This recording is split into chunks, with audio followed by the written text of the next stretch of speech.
वो तो तड़ीपार गृह मंत्री अमित शाह वो गाय और भैंस बाँटने की बात कर रहे हैं। 2014 में नरेंद्र मोदी ने कितने सारे वादे किए थे।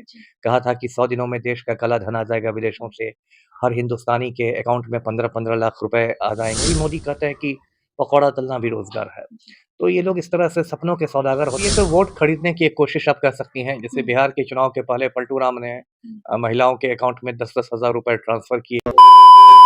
देखिए, गृह मंत्री अमित शाह जी असम में जाके बोलते हैं कि बीजेपी की सरकार आने दीजिए, हम आपको गाय और भैंस देंगे उपहार में। हमारे साथ बातचीत करने के लिए आईपीएस अमिताभ दास सर हैं। सर से जानेंगे उनका क्या कुछ कहना है। सर, कैसे देख रहे हैं इस चीज को?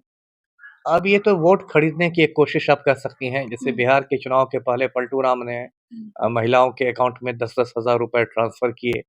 राज्य सरकार का खजाना खाली कर दिया चुनाव जीतने के लिए। तो उसी की कड़ी में अभी ये है कि असम में कल यानी 9 अप्रैल को मतदान है। तो जो तड़ीपार गृह मंत्री अमित शाह वो गाय और भैंस बाँटने की बात कर रहे हैं। पहली बात तो ये है कि ये सब बातें जुमलेबाज़ी ही रह जाती है, कोई वादा पूरा नहीं होता है। दर्शकों को याद होगा 2014 में नरेंद्र मोदी ने कितने सारे वादे किए थे।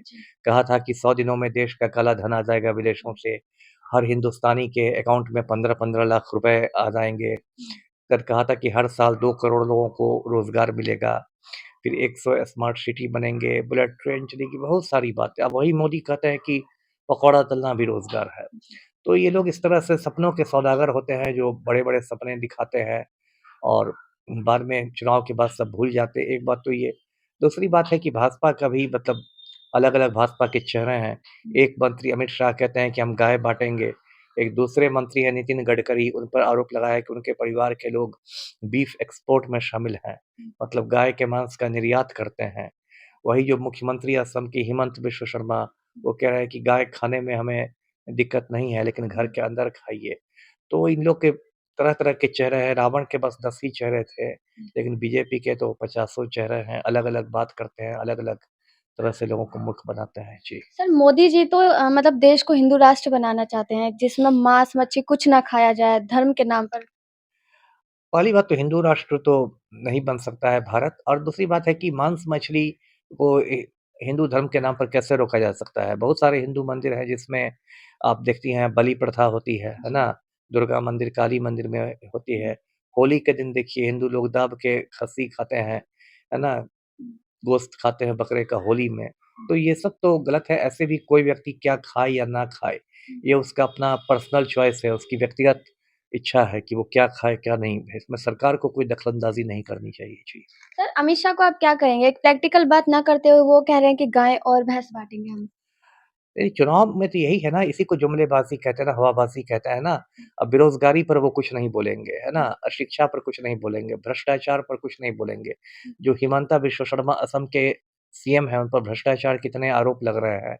उनकी पत्नी जो है रिंकी भुइयाँ 3-3 देशों का पासपोर्ट लेके घूम रही है और अमेरिका में 52,000 करोड़ की कंपनी है। इन सब मुद्दों पर ये लोग कुछ नहीं बोलेंगे, तो गाय, भैंस, बकरी इसी में मतदाताओं को उलझा कर रखना चाहते हैं। जी। सर, कल 9 तारीख और असम में मतदान है। किसकी सरकार आने वाली है? देखिए, जो मेरी समझ है, मुझे लगता है और जो मैंने देखा है कि इस बार वहाँ कांग्रेस की सरकार बननी चाहिए। कांग्रेस ने वहाँ गौरव गोगोई को अपना मुख्यमंत्री का चेहरा बनाया है।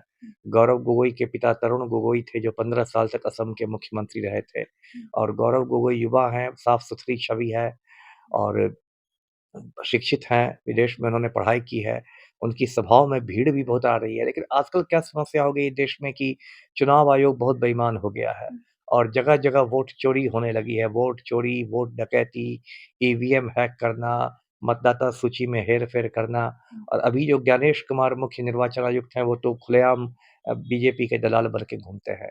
तो देखिए 4 मई को वोटों की गिनती होगी, उस दिन पता चलेगा।